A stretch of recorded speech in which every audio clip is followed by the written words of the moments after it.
Hey, good morning, guys. I want to make this short video just to talk about the shitty deal, for lack of a better word, that the city made with Uber in terms of the lockouts. Now, let me tell you one thing.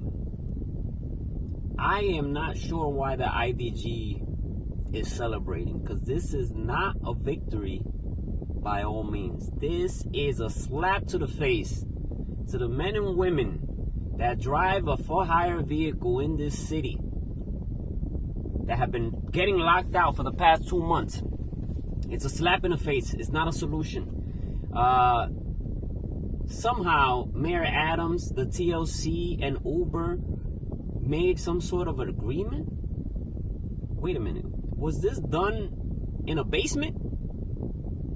Why didn't the TLC have a hearing for this? Why weren't the drivers invited? Why is nothing written down? So this was a verbal agreement that Uber will promise to reduce lockouts by Labor Day. If and only if Lyft can keep their drivers busy 50% of the time, which means they want Lyft to have a 50% utilization rate, which they know that Lyft cannot have. Lyft is in the 40s, which means Lyft will have to lock out even more extreme in order to reach 50. So who is the winner at the end of the day? Who wins? Is it the drivers? No. This is a temporary relief. If the lockouts are reduced, it's a temporary relief. The problem is still there. We're putting a Band-Aid on a wound that needs surgery. So, my fellow drivers, do not fall for the BS. Do not fall for this political scam.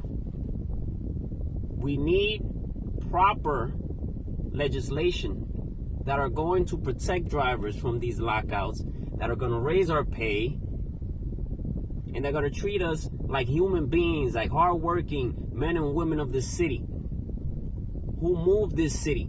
Uber and Lyft complete over 500,000 trips a day. Me and you do those trips.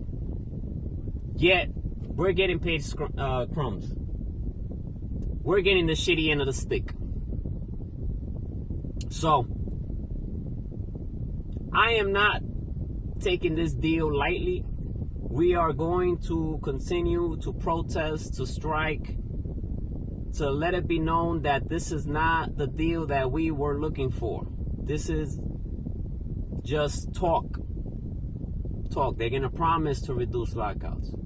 They're not going to eliminate lockouts. They promise to reduce. If and only if Lyft can keep up their end. Wait a minute. They know Lyft cannot.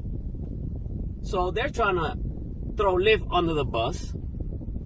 And then Uber becomes a monopoly. And at the end of the day, they win again. They win again. And we, the drivers, lose. As always, lose. So, don't fall for Mayor Adams. Don't fall for the TLC. Don't fall for Commissioner Doe. We need proper action. We need proper rates. We want these lockouts eliminated permanently. The utilization rule was put into place to protect the income of hire vehicle drivers, and yet it's being weaponized by Uber and Lyft to punish us, when the fact of the matter is that formula was created to punish them for onboarding so many drivers. Because when you onboard more drivers than you can feed, everybody goes hungry. So again, do not fall for the BS. This is not a victory. This is a failure. I am very disappointed in the TLC. I'm disappointed with Mayor Adams. And I'm extremely disappointed with Uber and Lyft. Clearly, they don't care about us. So let's continue the fight. The New York Taxi Worker Alliance, they're organizing a protest on September 4th after Labor Day. And we need to keep our foot on their necks. We need to let them know that no, this is not the solution. We want a real solution. We are losing money, up to 50% of our income since last year. I'm losing up to 50% of my income, to the point that I don't know how long I might last. My expenses are extremely high, and I'm not making enough money. But we're going to continue fighting, because this wasn't a victory. This is not a victory. Don't be fooled. They're trying to play us. As always, they are trying to play us. We need to keep focused.